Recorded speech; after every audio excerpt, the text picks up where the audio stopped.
कल प्रदोष पड़ेगा शनि का। हम आपको बहुत बहुत साधुवाद देते हैं और सभी श्रोता भाई बहनों को कि कल शनिवार की प्रदोष हो जाएगी। शनि प्रदोष जीवन को सुख देने वाली, संतान समृद्धि वैभव देने वाली। निवेदन है आपसे, सूर्य अस्त का समय हो, प्रदोष का समय, प्रदोष काल शाम के समय पर कटोरी में सरसों का तेल ले लीजिए। शंकर के शिवलिंग पर किसी मंदिर में जाकर सरसों का तेल शिव पर चढ़ा। तेल चढ़ते समय शंकर के शिवलिंग पर त्रिपुंड बना दें। ये एक उंगली, चीटी उंगली के पास वाली उंगली शंकर के शिवलिंग पर टच कर कर रखें और अपनी मनोकामना पूर्ण कहें। बाबा विश्वनाथ पूरा करता है। भगवान शंकर के द्वार पर स्वयं शनि महाराज आज मिलने के लिए, और जितने ग्रह नष्ट देने वाले हैं, कारक ग्रह हों, बेकार वृत्ति वाले हों, वो सब आज शनि सबके दोष मिटा देता है। शंकर भगवान के मंदिर में आज शनि प्रदोष के दिन मंदिर में नहीं तो घर में अगर शंकर का शिवलिंग है तो एक दिया अवश्य लगाओ। शनि महाराज जीवन का सुख प्रदान करें।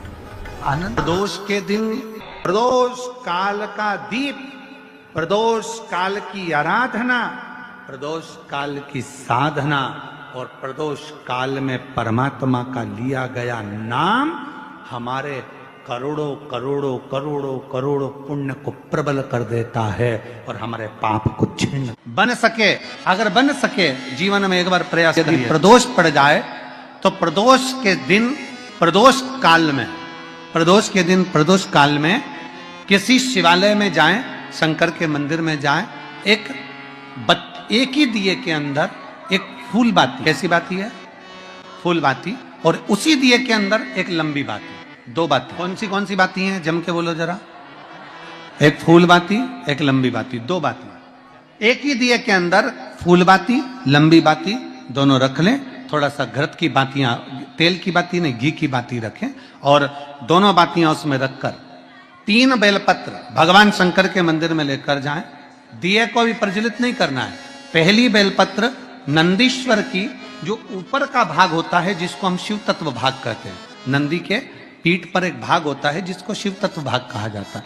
वो नंदी की पीठ पर जो भाग है वहां पर एक बेलपत्र समर्पित करें। दूसरा बेलपत्र आप जो माता पार्वती जी का, जैसे ये शिवलिंग है और ये गोल भाग है, ये माता पार्वती जी का हस्तकमल है, तो माता पार्वती जी का जो हस्तकमल है, इस हस्तकमल पर कहीं पर भी एक बेलपत्र आप समर्पित कर दें। और तीसरे नंबर की जो बेलपत्र है, तीसरे नंबर की जो बेलपत्र है वो भगवान शंकर पर समर्पित कर दें। जो दिया आप लेकर गए हो मंदिर में, उसी दिए को नंदी और महादेव इन दोनों को दर्शन कराते हुए अगर मंदिर के अंदर लगाने दें दिया तो ठीक है, ना लगाने दें तो दीप को बीच में बस स्पर्श कराकर भले बाहर जाकर लगा दो, पर प्रयास करो वो दीप, वैसे तो बीच में नंदी और शिव के मध्य में वो दिया स्पर्श होना चाहिए। जैसे ये नंदी है और ये शिव है, तो इसके मध्य में दीप स्पर्श कर ले, भले उसको जलाने ना दे, पर स्पर्श मात्र कर कर अगर आपने एकांत में कहीं पर भी ले जाकर लगा दिया, उस दीप को जला दिया, तो गया हुआ कितना भी करोड़ रुपया हो, वो धीरे धीरे कर कर गया हुआ धन हमारा वापिस आता ही है। कोई खाकर भी बैठ गया तो देगा जरूर, वो धन आएगा जरूर, कैसे भी आएगा, पर अपनी संपदा शिव तत्व की प्राप्ति हो। भगवान दिल से जब बाबा से कहेंगे, अपने मन से जब भगवान को प्रार्थना करेंगे, अपने हृदय से जब शिव को पुकारेंगे, क्यों ना मिलेगा। गया हुआ धन केवल चौखट पर स्पर्श मात्र करा था पारो के पुत्र ने, और स्पर्श मात्र करने से उसका पूरा की पूरा किस्मत बाबा ने बदल दिया, उसका भाग्य। गुरुवार की प्रदोष पड़ती है तो शिव गंगा के स्थल पर निवास करते हैं। गुरुवार की प्रदोष शत्रुओं का नाश करती है। एक दिन शाम का प्रदोष का दिन, प्रदोष का दिन, प्रदोष काल, शाम का समय भगवान देव अधिदेव महादेव माँ जगतजननी पार्वती जी के साथ में भ्रमण करने के लिए। देखिए, अगर प्रदोष का व्रत नहीं कर सकते, प्रदोष के दिन आप व्रत नहीं कर सकते, मान लो आपसे भूखा नहीं रहा जाए, प्रदोष का व्रत नहीं कर सकते, प्रदोष के दिन आप भूखे नहीं रह सकते, मंदिर भी नहीं जा सकते, दिया भी नहीं लगा सकते, तो शिव महापुराण की कथा कहती कि प्रदोष के दिन प्रदोष काल में अपने ही दरवाजे के पास देवाधिदेव महादेव का स्मरण करकर लक्ष्मी की वृद्धि के लिए, कार्य सिद्धि के लिए, संपदा को प्राप्त करने अपने ही दरवाजे के पास में एक दीप लगा सकते। एक बात और अच्छे से समझ लीजिए, जो बच्चे चिड़चिड़े होते हैं, चाहे घर में बेटे हों, बहुएं हों, सास हो, ससुर हो, परिवार में छोटे छोटे बच्चे हों, चिड़चिड़ प्रवृत्ति करते हों या चिड़चिड़ा स्वभाव हो, जरा जरा सी बात में क्रोध आ जाता हो, बोलने का भान नहीं रह पाता हो, शब्दों के बाण चल, तो महाराज प्रदोष के दिन, प्रदोष काल में बेलपत्री के पेड़ के नीचे जो पत्ता आपके पास में हो, पान का मिल जाए तो पान का, पीपल का मिल जाए तो पीपल का, बेलपत्र का मिल जाए तो बेलपत्र का, उस पत्ते पर मात्र थोड़ा सा शहद और 7 दाने चावल के रखकर घी का दिया लगा दो महाराज, और थोड़ा सा जल हाथ की अंजलि में लेकर भगवान देवाधिदेव महादेव का स्मरण कर कर कि इस बेलपत्री के वृक्ष के नीचे माता लक्ष्मी, पार्वती, सरस्वती विराजमान है। इसी बेलपत्री के पेड़ के नीचे मेरे देवाधिदेव महादेव का 12 ज्योतिर्लिंग का स्वरूप प्रकट है। उनका स्मरण कर कर जल चढ़ा दीजिए और उसका स्मरण कर लो जो चिड़चिड़ प्रवृत्ति करता हो, क्रोध करता हो, जिसको बोलने का भान नहीं होता हो, सम्मान नहीं देता हो, अपशब्द कहते हो, उनका स्मरण कर कर आप छोड़ेंगे। एकदम एक प्रदोष करेंगे, दूसरे प्रदोष तक तो आपको कोई दिक्कत ही नहीं। 2-3 प्रदोष कर कर देखिए, बाबा कृपा। बच्चों को पढ़ने का कह रहे हो, पढ़ने बैठो, पढ़ने बैठो, पढ़ने बैठो, पढ़ने बैठो, तो एक आध प्रयास बच्चों के लिए भी कर लिया करो कि भाई ठीक है, बच्चे लोग विद्या में प्रबल हो। शिव उपासना का जो फल है वह 1000। पहले भी कथा में आज फिर कहते हैं, शिव मंदिर में जल बाद में चढ़ाना, शंकर के मंदिर में जाकर पंचामृत स्नान बाद में कराना, शंकर जी के मंदिर में जाकर पूजन बाद में करना, पहले थाली एक और रखकर शिव मंदिर में झाड़ू, पोछा या जो बेलपत्री, निर्माल्य जो भी रखा हो, उतरा हुआ सामान, उसको भरकर कहीं एक और जहां मंदिर वाले रखते हो वहां ले जाकर रख दो, झाड़ू पोछा एक बार जरूर। पूजन करने से पहले सबसे पहले सफाई का ध्यान रखो और एक विश्वास रखना, आप मंदिर की सफाई नहीं कर रहे हो, फिर निवेदन करूंगा, आप मंदिर की झाड़ू नहीं लगा रहे हो, आप मंदिर की सफाई नहीं कर रहे हो, आप मंदिर में पोछा नहीं लगा रहे, जितना हाथ आप मंदिर में फेर रहे हो सफाई के लिए, उतना आपके जीवन में जितना दुख है, जितनी तकलीफ है, जितना कष्ट है, जितनी बीमारी है, उस पर हाथ फेर रहे हो, मंदिर में नहीं फेर रहे हो। नहीं तो सारी दुनिया में जितने मंदिर हैं, सारे मंदिरों में ट्रस्टियों ने कुछ ना कुछ लगा के रखा है, स्वीपर आता है साफ करके जाता है, ये आएगा सफाई कर कर जाएगा, पंडित जी होंगे तो बुआरी लगा देंगे, पंडित जी होंगे सफाई कर देंगे। उन्होंने तो पंडित जी को बोल के रखा है कि साफ कर दो, पंडित जी करते भी हैं, पर पहला फर्ज आपका है कि आप मंदिर में आए हो तो पहले आप सफाई करो। क्यों? क्योंकि हम उसका द्वार साफ रखें।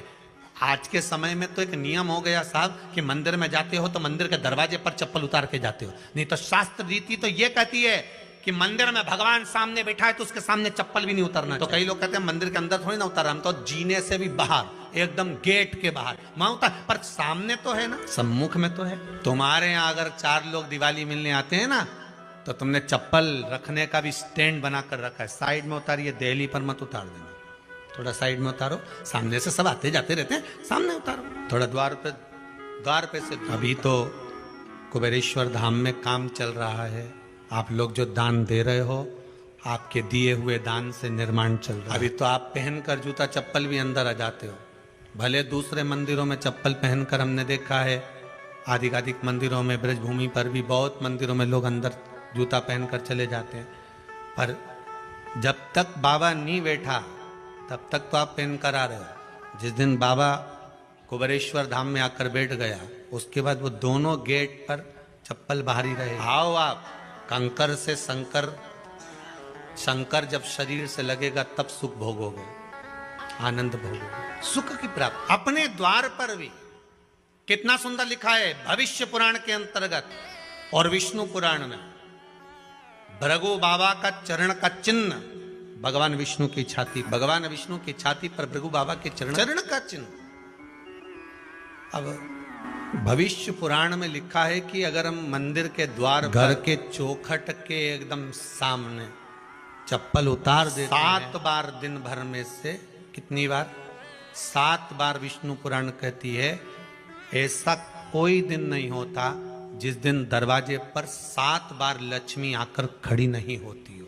कल एक कथा कही थी आपको कि प्रत्येक मनुष्य के भाग्य में सुख लिखा है केवल मंथन। भविष्य पुराण कहती है 7 बार लक्ष्मी प्रत्येक मनुष्य के दरवाजे पर जाकर खड़ी होती है, पर द्वार पर चप्पल पड़ी होने के कारणवश वो लौट कर चली जाती है। बहुत ध्यान दीजिएगा महाराज, थोड़ा सा आपको बुरा लगेगा, लग जाए, पर शिव पुराण है, जीवन संवार देगी तो अच्छी बात, जीवन संवार दे तो अच्छी बात है। मंदिर के द्वार पर हम जब चप्पल छोड़ते हैं, जिस मंदिर की चौखट पर चप्पल छोड़ी है, आप जितनी देर आराधना में लगे रहते हैं उतनी देर तक आपकी चप्पल पर जितने लोग लांग कर जाते हैं, जितने लोग लांग कर प्रवेश करते हैं, उसका भी दुख आपके भाग्य में आता चले जाता है। ध्यान दीजिएगा जरा, चप्पल का भविष्य पुराण में पढ़िएगा कभी कि पादुका का महत्व क्या है, पादुका किस ओर उतारना चाहिए, पादुका को कहाँ रखना चाहिए, किस जगह पर बुआरी झाड़ू को रखना चाहिए, किस जगह पर चलनी को रखना चाहिए, सुई उस सुई को जिस हाल में सब बैठते हैं उस हाल में क्यों रखा जाता है? सुई तो इतनी सी है, पर जिस हाल में सब बैठते हैं उस हाल में ना तो झाड़ू रखते हैं, उस हाल में ना चलनी रखते हैं। भैया क्यों नहीं रखते?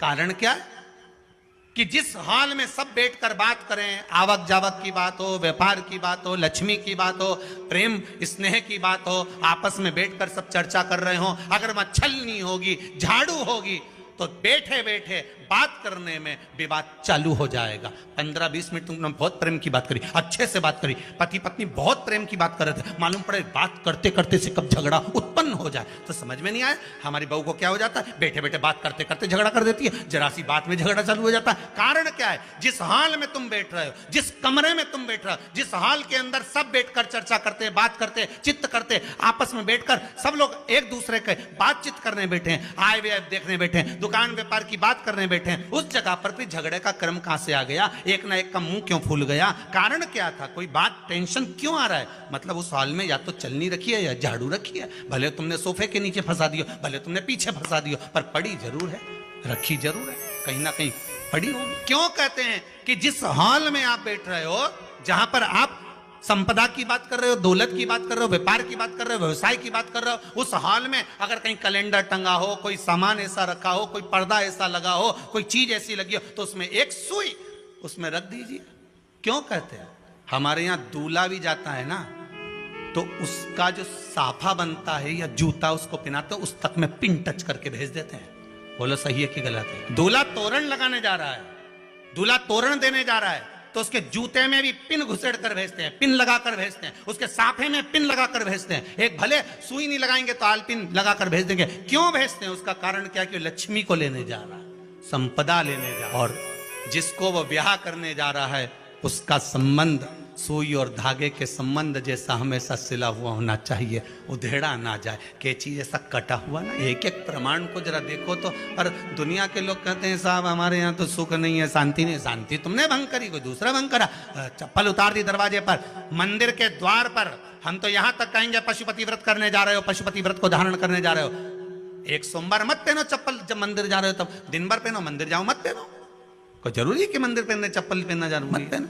मंदिर के द्वार पर जहां भगवान विराजे हैं उसके द्वार पर अगर आपने चप्पल उतारी है, आप तो अंदर चले गए, पर जितने लोग लांग रहे हैं उसका मालूम, उसका स्मरण कितना कितना गया। छाता, चप्पल, आसन, मांग का टीका, इसका भी वर्णन पहले कर चुके हैं कथाओं में, आप लोगों ने सुना। छाते का भी वर्णन किया, किसी का छाता बारिश में तुम लेकर आ गए, पानी गिरने लगा, जी तुम्हारा छाता देना, छाता तो लेकर आ गए, पर जितने दिन तुम्हारे घर में रखा हुआ है उतना दिन तक हिसाब लगा कर रखना कि 15 दिन रखा तो तैयारी रख लेना। 15 दिन में कितने घंटे हुए, कितने घंटे कितने पल, उतना आपको दुख भोगना पड़ेगा। दूसरे का छाता आया, इसलिए कोई प्राण छोड़ता है, मरता है, तो उसके पद में यही सब चीजें देना पड़ती। क्या क्या बोलते जाओ, छाता, चप्पल, आसन, माला, सब देना पड़ता है। बोलो देते कि नहीं देते? तो क्यों देना पड़ता है? छाता क्या काम का कि छाता देना पड़ेगा? क्या व्यक्ति 24 घंटे क्या धूप में रहता था कि पानी में रहता था जो छाता देना पड़ेगा? चप्पल क्यों देना पड़ेगा? इसलिए देना पड़ेगा, उसका शास्त्र प्रमाण। जरासा राजा परीक्षित ने जरासंध के मुकुट को सिर पे पहन लिया और बुद्धि बदल गई थी। समीक बाबा के गले में मरा हुआ सर्प डाल दिया था। सही है कि गलत है? केवल मांग का टीका अर्थात सिर पर मुकुट बदला और काम हो। बहुत ध्यान देना पड़ता है महाराज, बहुत ध्यान दो। तुम्हारी चप्पल कोई ले गया, तुम रो रही, क्या हो गया? मेरी चप्पल कोई ले गया था, फिर मैं दूसरे की ले गई। तुम्हारी से कोई दूसरा ले गया, तुम दूसरे की। नहीं भाई, उसको प्राप्त करने की सत्य बात कहें, 7 बार लक्ष्मी प्रतिदिन मनुष्य का द्वार झांकने के लिए। ऐसा कोई दिन नहीं जाता जिस दिन तुम्हारा भाग्य भगवान पलटने के लिए नहीं बैठा हो। वो तो इंतजार करता है कि ये गेंद फेंके और मैं चौका छक्का। कहते हैं ना, एक ओवर में कितनी गेंद फेंकते हैं? जम के बोलो। अरे एक ही फेंकते हैं। एक ओवर में कितनी गेंद फेंकते हैं?